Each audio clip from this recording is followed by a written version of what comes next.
नमस्कार,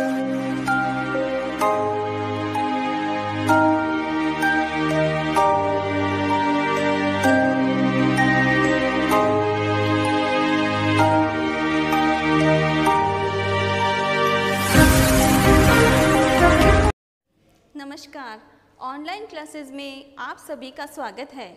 आज हम पढ़ेंगे कक्षा चतुर्थी के पर्यावरण का अध्याय कैसे जानूं मैं। हमारे शरीर में वे कौन कौन से अंग होते हैं जिनसे हम बाहरी वातावरण या प्रकृति का ज्ञान प्राप्त कर सकते हैं, उन्हें जान सकते हैं, उन्हें पहचान सकते हैं, समझ सकते हैं। वे अंग होते हैं हमारे कान, आँख, नाक, जीभ और हमारी त्वचा। ये अंग हमारे शरीर की क्या कहलाती है? ज्ञानेंद्रियाँ। तो ज्ञानेंद्रियाँ कौन कौन सी हुई? कान, आँख, नाक, जीभ और त्वचा हमारी शरीर की ज्ञानेंद्रियाँ हुई। अच्छा, ये बताइए कि हमें सुनने के लिए कौन से अंग की आवश्यकता होती है? हमें सुनने के लिए कान की आवश्यकता होती है। कान से ही तो हम सुनते हैं। इस पाठ में दादाजी होते हैं, वे अपने पोते सोनू के साथ में योग शिविर जाते हैं। तो रास्ते में वे सोनू को कहते हैं कि रुको, मैं मंदिर में हाथ जोड़ लूँ। तो सोनू कहता है कि दादाजी, आपको कैसे पता कि यहाँ पे मंदिर है? आपको तो दिखाई नहीं देता है। तो दादाजी ने कहा कि हाँ, मुझे दिखाई नहीं देता है, लेकिन मैंने यहाँ पर मंदिर के घंटी की आवाज़ सुनी थी और तो मुझे पता चल गया कि यहाँ पे मंदिर है। और वैसे भी मैं यहाँ से रोज़ आता जाता हूँ, तो मुझे पता है यहाँ पर मंदिर है। ऐसे ही मान लीजिए कि आपकी आंखें बंद हैं, तो आप आंखें बंद करके भी किसी आवाज़ को पहचान सकते हो ना। जैसे कि कहीं पे कोई गिलास गिरा है तो आपको पता चल जाएगा कि कोई गिलास गिरा है ना। या फिर किसी के मोबाइल की घंटी बजती है तो आप सुन के पहचान सकते हो ना कि मोबाइल की घंटी बजी है। ऐसे ही बहुत सारी चीज़ें ऐसी होती है जिन्हें हम सुनकर पहचान सकते हैं। कान से जुड़ी हुई समस्याएं भी बहुत सारी होती हैं। कौन कौन सी समस्याएं हो सकती हैं कान से जुड़ी हुई? जैसे कि कान में दर्द होना, उसमें मैल जमना, मवाद आना या फिर कम सुनाई देना, ये सारी समस्याएं तो होती हैं। तो हम इन समस्याओं से कैसे बच सकते हैं? हमें क्या करना चाहिए कि नित्य रोज़ हमें कान की सफाई करनी चाहिए और कान में कोई नुकीली वस्तु नहीं डालनी चाहिए। कुछ लोगों की आदत होती है ना कि कान में पेंसिल डालना या पेन डालना या फिर कागज़ को ऐसे तीखा सा बना के कान में डालते हैं, तो ये गलत बात है, ऐसा नहीं करना चाहिए। कान में नुकीली चीज़ डालने से क्या होता है कि कान के पर्दे फट भी सकते हैं, तो हमें नुकीली चीज़ नहीं डालनी चाहिए। और जो सर्दियों में या गर्मियों में जो हवाएं चलती हैं, उनसे भी हमें अपने कानों की सुरक्षा करनी चाहिए। तो हमें समस्याओं के बारे में भी सुना और उसके समाधान के बारे में भी सुना। दादाजी देख नहीं सकते हैं तो उन्हें बहुत सारी परेशानियां भी होती होंगी। तो वे कौन कौन सी परेशानियां होती हैं? ऐसे ही बहुत सारे व्यक्ति होते हैं जो देख नहीं सकते हैं, तो उन्हें बहुत सारी परेशानियां होती हैं। जैसे उन्हें चलने फिरने में परेशानी होती है, खाना खाने में परेशानी होती है, या फिर नित्य प्रति के जो काम होते हैं वे करने में उन्हें दिक्कत होती है, प्रकृति को समझने में, उसे पहचानने में उन्हें परेशानी होती है। तो आँख हमारे लिए बहुत आवश्यक है। किस लिए? देखने के लिए। आँख नहीं होगी तो हम देख भी नहीं पाएंगे। तो आँखों की सुरक्षा हम कैसे कर सकते हैं? हमें आँखों को ठंडे पानी से हमेशा धोना चाहिए। और क्या करना चाहिए? हमें आँखों को ज़्यादा मसलना नहीं चाहिए। कुछ लोगों की आदत होती है ना आँखें मसलने की, तो आँखों को मसलना नहीं चाहिए। और लेटकर भी नहीं पढ़ना चाहिए। बहुत सारे बच्चों की आदत होती है लेटकर पढ़ने की, तो ये गलत बात है। लेटकर नहीं पढ़ना चाहिए। और कंप्यूटर, टीवी, मोबाइल, इनका भी बहुत कम उपयोग करना चाहिए। इनके ज़्यादा उपयोग से आंखें खराब हो जाती है। तो हमें इस तरह से अपनी आंखों की देखभाल करनी चाहिए। फिर दादाजी और सोनू थोड़ा मंदिर से आगे की ओर जाते हैं, तो दादाजी को बहुत अच्छी खुशबू आती है। तो वे सोनू को कहते हैं कि सोनू, लगता है गर्मा गर्म जलेबियाँ बन रही हैं। तो सोनू ने कहा, दादाजी आपको कैसे पता कि जलेबियाँ बन रही हैं? तो दादाजी ने कहा कि मुझे उसकी खुशबू आई। तो ये बताइए कि हमें किसी चीज़ की गंध या सुगंध लेने के लिए कौन से अंग की आवश्यकता होती है? नाक की। किसके? नाक की आवश्यकता होती है ना। नाक से ही हम किसी चीज़ की गंध ले पाते हैं। ऐसे ही मान लीजिए आपकी आंखों पे पट्टी बांध दी गई। अब आपके पास में गुलाब का फूल लेके आए, तो आप उसकी गुलाब के महक से पहचान सकते हो ना कि ये गुलाब का फूल है या फिर मोगरे का फूल है, चाहे वो कोई भी फूल हो, उसकी गंध से पहचान सकते हैं। कोई फल आपके पास में लेके आए, जैसे आम लेके आए, तो आम की खुशबू से आपको पता चल जाएगा कि हाँ ये आम है। ऐसे ही यदि कोई गैस सिलेंडर है तो उसकी गंध से हमें पता चल जाता है ना कि ये गैस सिलेंडर की गंध है।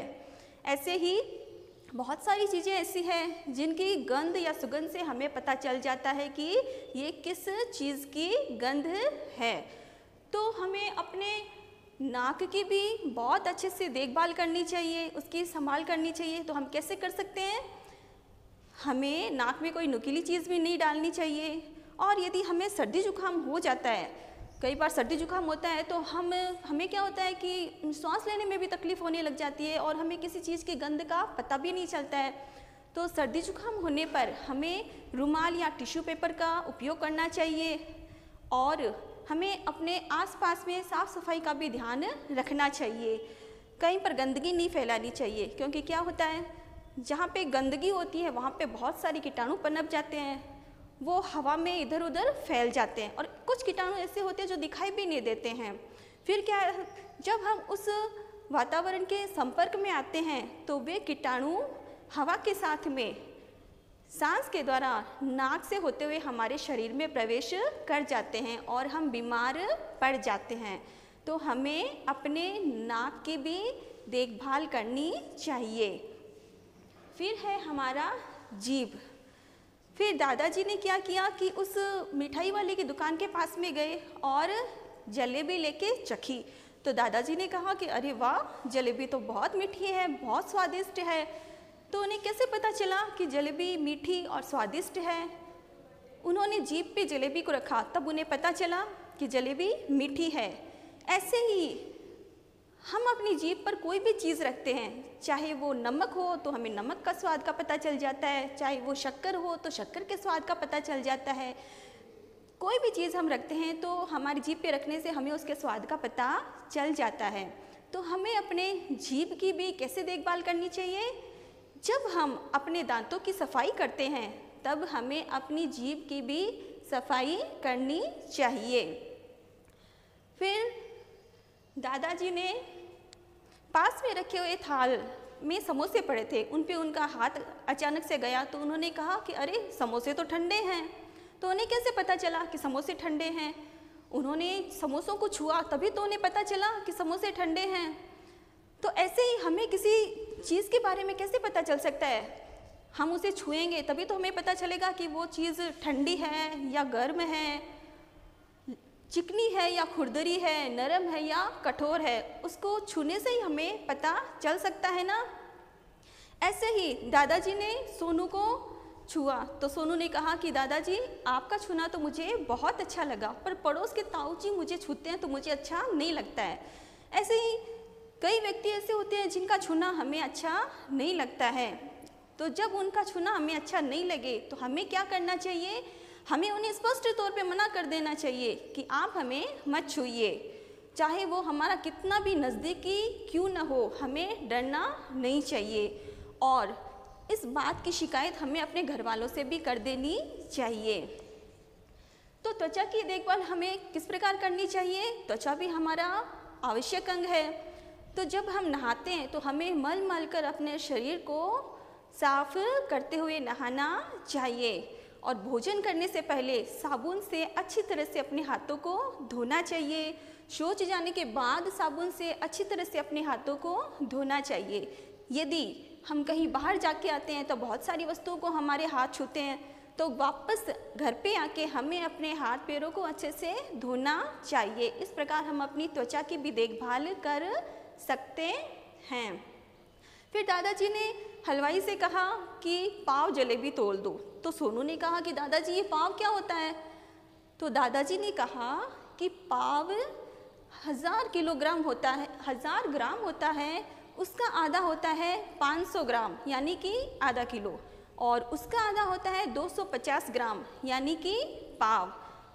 किलोग्राम होता है, वजन नापने की इकाई होती है किलोग्राम। तो सोनू ने पूछा कि दादाजी क्या किलोग्राम और किलोमीटर एक ही होते हैं? तो दादाजी ने बताया कि वजन नापने की इकाई तो होती है किलोग्राम और दूरी मापने की इकाई होती है किलोमीटर, ठीक है ना। अब जैसे आपके सब्जी वाले होते हैं, हम सब्जी खरीदते हैं तो उसके बाद में बहुत सारे बाट होते हैं, जैसे 50 ग्राम का होता है, 100 ग्राम का होता है, 200 ग्राम का होता है, 500 ग्राम का होता है, 1 किलो का, 2 किलो का, ऐसे बहुत सारे बाट आपने भी देखे होंगे। तो वो वजन नापने के लिए काम आते हैं और दूरी नापने के लिए मीटर या किलोमीटर होता है। जैसे कि ये जगह यहाँ से कितने मीटर दूर है या कितने किलोमीटर दूर है, हमेशा बोलते हैं ना। वैसे ही मैं आपको कुछ बातें बता रही हूँ। जैसे समय मापने की इकाई कौन सी होती है? हम समय को कैसे जान सकते हैं? सेकंड से, मिनट, घंटा, दिन, महीने या वर्ष से हमें पता चलता है कि ये कितने समय का है या कितना समय हुआ है। ऐसे ही तरल पदार्थ मापने की इकाई क्या होती है? लीटर। लीटर क्या होता है?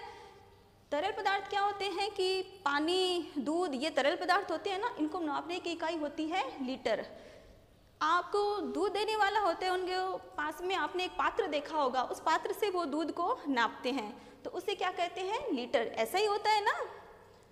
ऐसे ही आपके पास में ज्यामितीय बॉक्स होता है। ज्यामितीय बॉक्स क्या होता है? आप जिसे बोलते हो ना ज्योमेट्री बॉक्स या ड्राइंग बॉक्स, उसे कहते हैं ज्यामितीय बॉक्स। तो उसमें आपके एक स्केल होगी, उस स्केल में कितने सेंटीमीटर होते होंगे? उस स्केल में 15 सेंटीमीटर होते हैं। आपने देखा होगा ना, नहीं देखा तो देखना, उसमें कितने होते हैं? 15 सेंटीमीटर होते हैं। तो आज हमने ये सीखा, ये जाना कि हमारे शरीर में जो आवश्यक अंग होते हैं वो कौन कौन से होते हैं, है ना। आँख, कान, नाक, जीभ और त्वचा। और उन आवश्यक अंगों को हम क्या कहते हैं? ज्ञानेंद्रियाँ। तो हमें अपनी ज्ञानेंद्रियों की सार संभाल किस तरह से करनी चाहिए, उनकी सुरक्षा किस तरह से करनी चाहिए। यदि हम इनकी सार संभाल अच्छे से नहीं करेंगे तो हमें बहुत सारी परेशानियां हो सकती है, बहुत सारी समस्याएं हमारे सामने आ सकती है। कुछ लोग ऐसे होते हैं जो देख नहीं सकते हैं, कोई बोल नहीं सकता है या फिर कोई सुन नहीं सकता है, लेकिन वे हमारी तरह ही सामान्य लोग होते हैं। वे बाकी के काम भी हमारी तरह ही कर सकते हैं। तो ऐसे लोगों को क्या कहते हैं? विशेष योग्यजन। क्या कहते हैं? विशेष योग्यजन। यदि आपके पास पड़ोस में भी यदि ऐसा कोई व्यक्ति है तो हमें क्या करना चाहिए? हमें उनसे मित्रता करनी चाहिए और हमें उनके बारे में जानना चाहिए, उनकी समस्याओं के बारे में जानना चाहिए कि वे अपनी समस्याओं के बारे में क्या सोचते हैं। और जहाँ आवश्यकता हो हमें इन विशेष योग्य जनों की मदद भी करनी चाहिए। हमें उन लोगों के प्रति दया या सहानुभूति नहीं रखकर हमें उनके प्रति संवेदनशील होना चाहिए। उन्हें ये एहसास दिलाना चाहिए कि वे भी सामान्य लोगों की तरह सब कुछ कर सकते हैं जो सामान्य लोग कर सकते हैं। धन्यवाद।